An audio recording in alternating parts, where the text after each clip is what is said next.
The economy of the Lao People's Democratic Republic is rapidly growing, as the government began to decentralize control and encourage private enterprise in 1986. Currently, the economy grows at 8% a year, and the government is pursuing poverty reduction and education for all children as key goals. The country opened a stock exchange, the Lao Securities Exchange, in 2011, and has become a rising regional player in its role as a hydroelectric power supplier to neighbors such as China, Vietnam and Thailand. Laos remains one of the poorest countries in Southeast Asia. A landlocked country, it has inadequate infrastructure and a largely unskilled workforce. The country's per capita income in 2009 was estimated to be $2,700 on a purchasing power parity basis. Economic history. With the overthrow of the Laotian monarchy in 1975, the Pathet Lao Communist government instituted a planned socialist economy of the Soviet-style command economy system, replacing the private sector with state enterprises and cooperatives, centralizing investment, production, trade,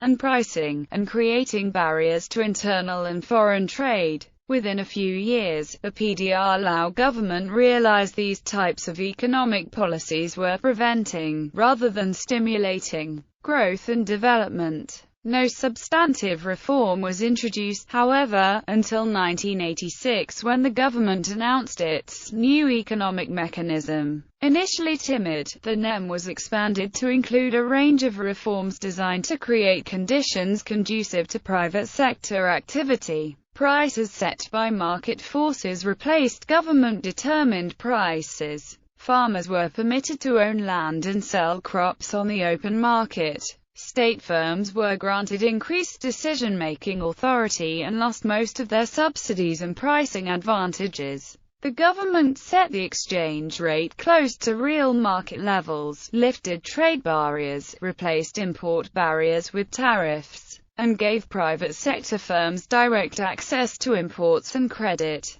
In 1989, the PDR Lao government reached agreement with the World Bank and the International Monetary Fund on additional reforms. The government agreed to introduce fiscal and monetary reform, promote private enterprise and foreign investment, privatize or close state firms, and strengthen banking. In addition, it also agreed to maintain a market exchange rate, reduce tariffs, and eliminate unneeded trade regulations. A liberal foreign investment code was enacted and appears to be slowly making a positive impact in the market. Enforcement of intellectual property rights is governed by two Prime Minister's decrees dating from 1995 and 2002. In an attempt to stimulate further international commerce, the PDR Lao government accepted Australian aid to build a bridge across the Mekong River to Thailand. The Thai-Lao Friendship Bridge, between Vientiane Prefecture and Nong Khai Province, Thailand, was inaugurated in April 1994. Although the bridge has created additional commerce, the Lao government does not yet permit a completely free flow of traffic across the span.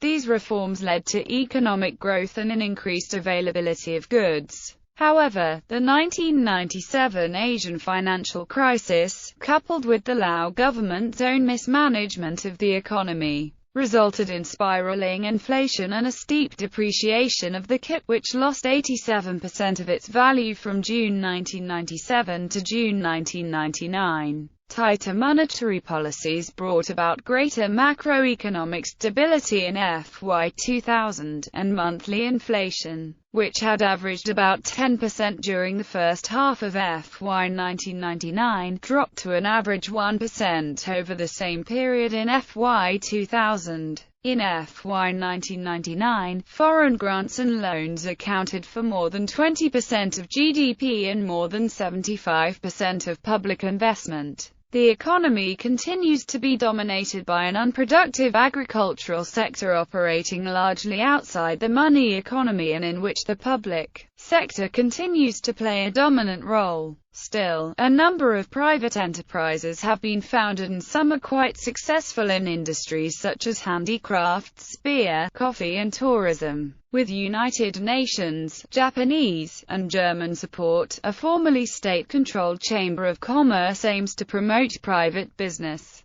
The Lao National Chamber of Commerce and Industry and its provincial subdivisions. Agriculture. Agriculture, mostly subsistence rice farming, dominates the economy, employing an estimated 85% of the population and producing 51% of GDP. Domestic savings are low, forcing Laos to rely heavily on foreign assistance and concessional loans as investment sources for economic development. Agricultural products include sweet potatoes, vegetables, corn, coffee, sugarcane, tobacco, cotton, tea, peanuts, rice, water buffalo, pigs, cattle, poultry. In mid-2012, the Laos government issued a 4-year moratorium for new mining projects. The reasons cited were environmental and social concerns relating to the use of agricultural land. Tourism. Tourism is the fastest-growing industry in the economy and plays a vital role in the Lao economy. The government opened Laos to the world in the 1990s, and continues to be a popular destination amongst tourists. Other statistics. GDP. Purchasing power parity $14.2 billion,